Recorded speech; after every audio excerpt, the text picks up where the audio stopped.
দর্শক, আজ আওয়ামী লীগের শান্তি সমাবেশ রয়েছে এবং সেই সমাবেশে এই মুহূর্তে কথা বলছেন আওয়ামী লীগের সিনিয়র নেতা আব্দুল রাজ্জাক। আমরা সরাসরি চলে যাচ্ছি সেখানে।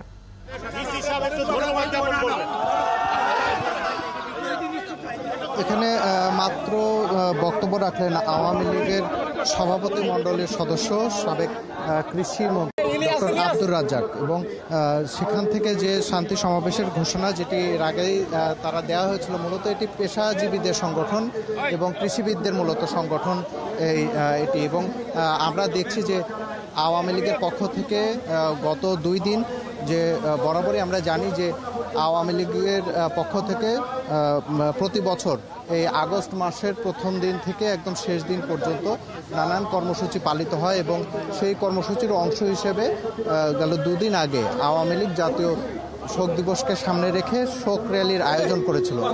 কিন্তু এখানে শিক্ষার্থীদের কর্মসূচি থাকায় তারা পরপর 2 দিন সেই কর্মসূচি তারা প্রত্যাহার করে নেয়, এবং আজকে যখন সরকার পতনের 1 দফা দাবি ঘোষণা করেছে আন্দোলনরত শিক্ষার্থীরা, সেটিকে মোকাবেলা করার জন্যই আওয়ামী লীগ শুধু নয়, আওয়ামী লীগ এবং সহযোগী সংগঠন যারা যতগুলো রয়েছে সেই সহযোগী সংগঠন এবং একই সাথে পেশাজীবী যেসব সংগঠনগুলো রয়েছে সেই পেশাজীবী সংগঠনগুলো ঐক্যবদ্ধভাবে রাজধানী শুধু নয়, গোটা বাংলাদেশের যে সব মহানগর এবং জেলা সদরগুলো রয়েছে সেই সদরগুলোতে তারা অবস্থান নিয়েছে, এবং মূলত তাদের একটি বার্তা যে তারা কোনো সংঘাত সহিংসতা চান না, তারা শান্তিপূর্ণ একটি বাংলাদেশ তারা দেখতে চান, এমন প্রতিশ্রুতি নেই।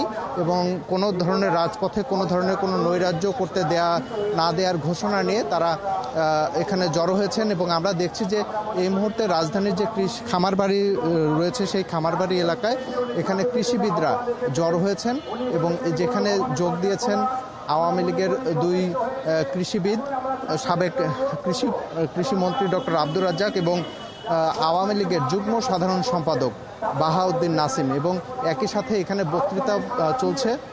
এবং কৃষিবিদরা মূলত এখান থেকে যে বার্তাটি দিচ্ছেন, তারা উন্নয়নের ধারাবাহিকতা বজায় রাখার জন্য কোনো সন্ত্রাসী কোনো কর্মকাণ্ড তারা দেখতে চান না, এবং বারবারই আওয়ামী লীগের পক্ষ থেকে একটি বার্তা দেওয়া হচ্ছে। এবং সর্বশেষ প্রধানমন্ত্রী শেখ হাসিনা গতকালকে যে বার্তাটি দিয়েছেন যে আন্দোলনকারীরা চাইলে তাদের যে কোনো দাবি দেওয়া নিয়ে গণভবনের দ্বার উন্মুক্ত আছে, তারা চাইলে প্রধানমন্ত্রী তাদের সাথে সংলাপে বসতে রাজি রয়েছে। কিন্তু যখন 1 দফা ঘোষণা হয়েছে সেখানে আওয়ামী লীগ বলছে যে তারা সতর্ক অবস্থানে থেকে তারা বিভিন্ন জায়গায় রাজধানীর বিভিন্ন পয়েন্টে তারা জমায়েত করবেন, এবং সেই কর্মসূচি কিন্তু আমরা দেখছি। এবং আমরা যতটুকু জানি যে রাজধানীর শুধু খামারবাড়ি নয়, ফার্মগেট, ধানমন্ডি 32, ধানমন্ডি 27 নম্বর, বঙ্গবন্ধু এভিনিউ, ধানমন্ডি 3-এর যেখানে আওয়ামী লীগ সভাপতির রাজনৈতিক কার্যালয়টি রয়েছে সেই কার্যালয়, এবং মোহাম্মদপুর, মিরপুর সহ বিভিন্ন জায়গায় তারা কিন্তু অবস্থান নিয়েছে। এবং এখানে প্রত্যেকটি বার্তায় তারা এখানে দেখছেন যে এখানে কোনো শিক্ষার্থীদের প্রতি আহ্বান জানানো হয়েছে যাতে কোনো সন্ত্রাসী কোনো কর্মকাণ্ডের সাথে তারা না থাকেন। এবং একই সাথে আওয়ামী লীগের পক্ষ থেকে ঘোষণা দেওয়া হয়েছে যে তারা শেষ পর্যন্ত কোনো নৈরাজ্য প্রতিহত করতে তারা সার্বক্ষণিকভাবে রাজপথে অবস্থান করবেন, এবং সেই হিসেবে পেশাজীবী সংগঠন হিসেবে কৃষিবিদরাও কিন্তু একই ঘোষণা দিয়ে আজকে রাজপথে রয়েছেন।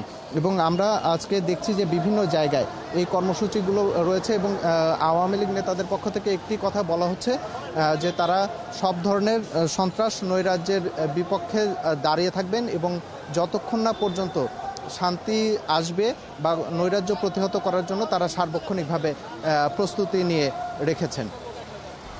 সৌমিত্র, শান্তি সমাবেশের খবর আপনি জানিয়ে দিচ্ছিলেন, এই মুহূর্তের পরিস্থিতি আমরা দেখেও নিলাম আপনার মাধ্যমে। ধন্যবাদ যুক্ত হবার জন্য।